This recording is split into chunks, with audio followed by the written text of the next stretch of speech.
Isang Chinese ang naiulat na dinukot sa Maynila kamakailan. Pero tingin ng PNP, isa itong kaso ng kidnap me.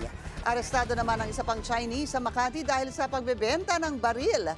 Yan ang agenda report ni Francis Folve. Inaresto ng mga operatiba ng PNP Anti-Cybercrime Group ang 33 anyos na Chinese na sangkot sa pagbebenta ng baril. Nabiso ang sospek dahil sa pagpost sa social media ng baril na inaalok niya sa halagang 40,000 pesos. Yung firearm na ito ay binigay po sa kanya ng kaibigan niya na dati niya rin kasamahan dun po sa isang Chinese company dito sa Philippines po. And yun po, since gusto niya nang bumalik ng China po, binenta niya po itong firearm. Lumabas na chef at courier pala ang sospek sa ilang Chinese restaurant sa bansa. Inaalam pa kung saan galing ang baril na ibinebenta nito. Nahaharap sa ngayon sa paglabag sa election gun ban at comprehensive ammunition law. Inaalam din ng PNP ACG kung konektado siya sa Pogo base sa company ID na nakuha sa kanya.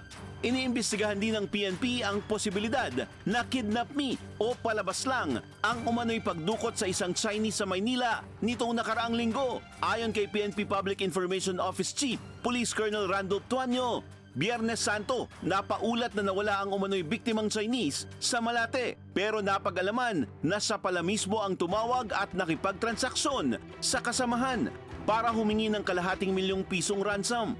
Ipinapakonvert pa umano ng sospek ang pera sa dollar at sa cryptocurrency. Wala ring galos ang biktima ng masagip. Arestado naman sa hiwalay na operasyon ng Parañaque PNP at Pasay City Police ang isang Taiwanese at Pinoy na kasabwat umano ng Chinese.